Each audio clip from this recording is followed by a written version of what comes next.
Welcome back to Pastor Emilie's Story Hour. We're reading The Woman in White by Wilkie Collins. This is part 49, the continuation of the narrative by Walter Hartwright. Chapter 6.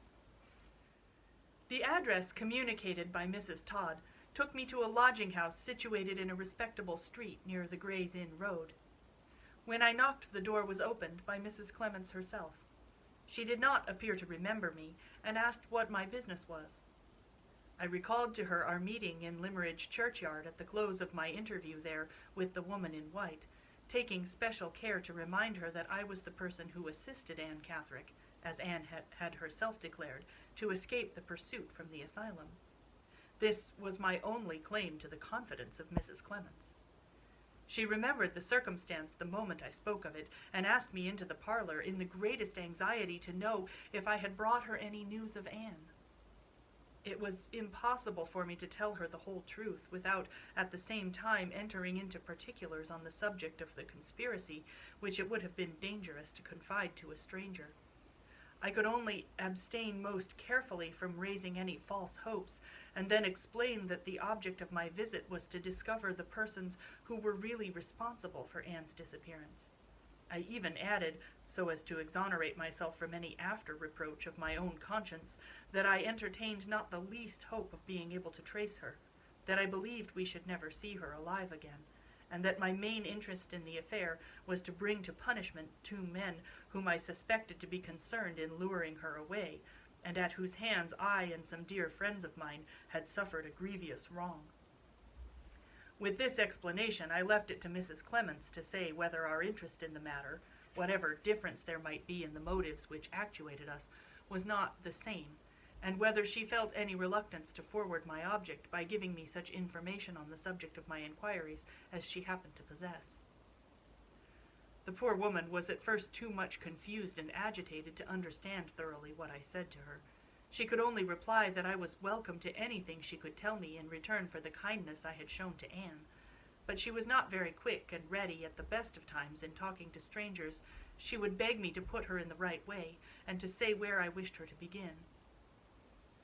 Knowing by experience that the plainest narrative attainable from persons who are not accustomed to arrange their ideas is the narrative which goes far enough back at the beginning to avoid all impediments of retrospection in its course, I asked Mrs. Clements to tell me first what had happened after she had left Limmeridge, and so, by watchful questioning, carried her on from point to point till we reached the period of Anne's disappearance. The substance of the information which I thus obtained was as follows. On leaving the farm at Todd's Corner, Mrs. Clements and Anne had traveled that day as far as Derby, and had remained there a week on Anne's account. They had then gone on to London, and had lived in the lodging occupied by Mrs. Clements at that time for a month or more, when circumstances connected with the house and the landlord had obliged them to change their quarters. Anne's terror of being discovered in London or its neighborhood whenever they ventured to walk out had gradually communicated itself to Mrs. Clements, and she had determined on removing to one of the most out-of-the-way places in England, to the town of Grimsby in Lincolnshire, where her deceased husband had passed all his early life. His relatives were respectable people settled in the town. They had always treated Mrs. Clements with great kindness, and she thought it impossible to do better than to go there and take the advice of her husband's friends. Anne would not hear of returning to her mother at Welmingham, because she had been removed to the asylum from that place, and because Sir Percival would be certain to go back there and find her again. There was serious weight in this objection, and Mrs. Clements felt that it was not to be easily removed. At Grimsby, the first serious symptoms of illness had shown themselves in Anne. They appeared soon after the news of Lady Glyde's marriage had been made public in the newspapers, and had reached her through that medium. The medical man who was sent for to attend the sick woman discovered at once that she was suffering from a serious affection of the heart.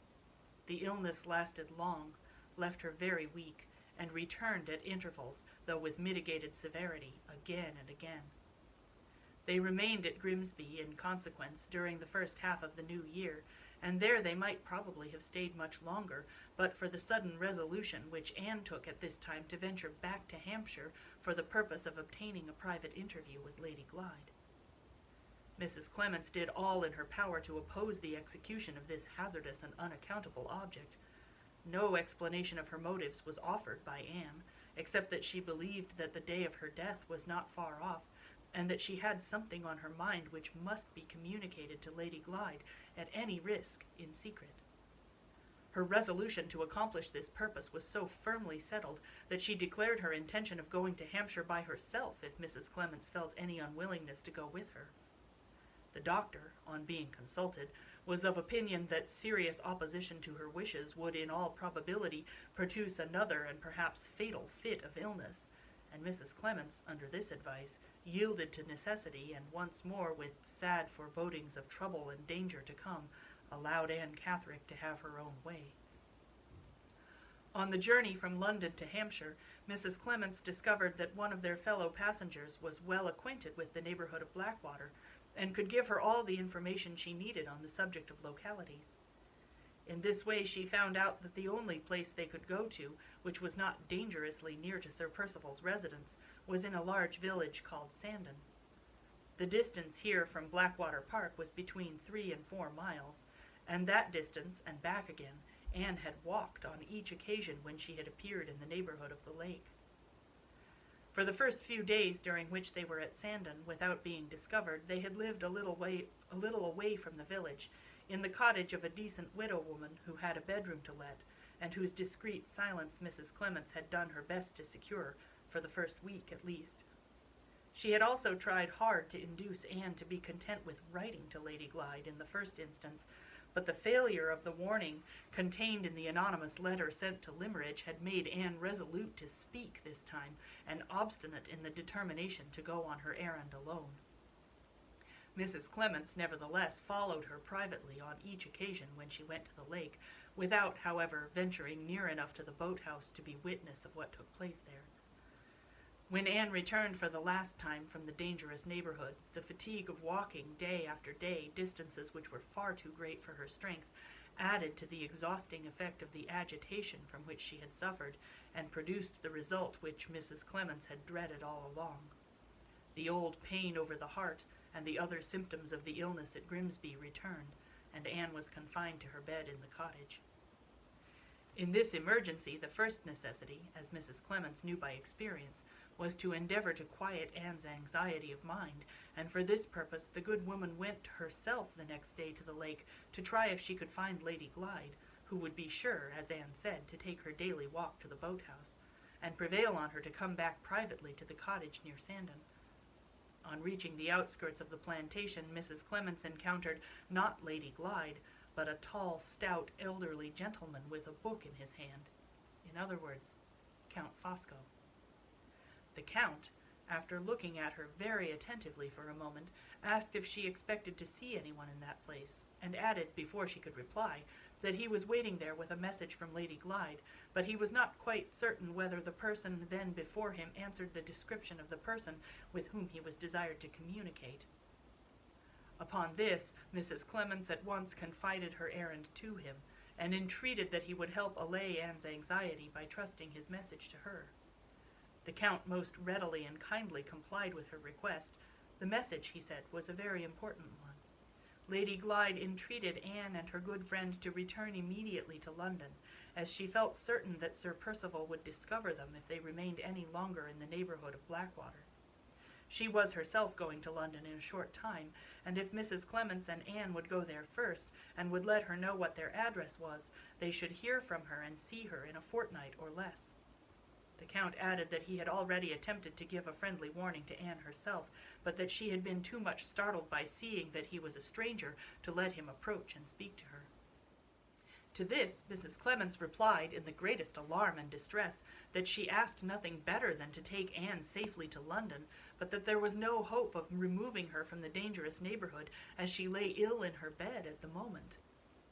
The Count inquired if Mrs. Clements had sent for medical advice, and hearing that she had hitherto hesitated to do so, from the fear of making their position publicly known in the village, informed her that he was himself a medical man, and that he would go back with her if she pleased and see what could be done for Anne. Mrs. Clements, feeling a natural confidence in the Count as a person trusted with a secret message from Lady Glyde, gratefully accepted the offer, and they went back together to the cottage. Anne was asleep when they got there. The Count started at the sight of her, evidently from astonishment at her resemblance to Lady Glyde. Poor Mrs. Clements supposed that he was only shocked to see how ill she was. He would not allow her to be wakened. He was contented with putting questions to Mrs. Clements about her symptoms, with looking at her, and with lightly touching her pulse. Sandon was a large enough place to have a grocer's and a druggist's shop in it, and thither the Count went to write his prescription and to get the medicine made up. He brought it back himself and told Mrs. Clements that the medicine was a powerful stimulant, that it would certainly give Anne strength to get up and bear the fatigue of a journey to London of only a few hours. The remedy was to be administered at stated times on that day and on the day after. On the third day she would be well enough to travel, and he arranged to meet Mrs. Clements at the Blackwater station and to see them off by the midday train. If they did not appear, he would assume that Anne was worse and would proceed at once to the cottage. As events turned out, no such emergency as this occurred. This medicine had an extraordinary effect on Anne, and the good results of it were helped by the assurance Mrs. Clements could now give her that she would soon see Lady Glyde in London. At the appointed day and time, when they had not quite been so long as a week in Hampshire to get all together, they arrived at the station. The Count was waiting there for them, and was talking to an elderly lady who appeared to be going to travel by the train to London also. He most kindly assisted them, and put them into the carriage himself, begging Mrs. Clements not to forget to send her address to Lady Glyde. The elderly lady did not travel in the same compartment, and they did not notice what became of her on reaching the London terminus. Mrs. Clements secured respectable lodgings in a quiet neighborhood, and then wrote, as she had engaged to do, to inform Lady Glyde of the address. A little more than a fortnight passed, and no answer came.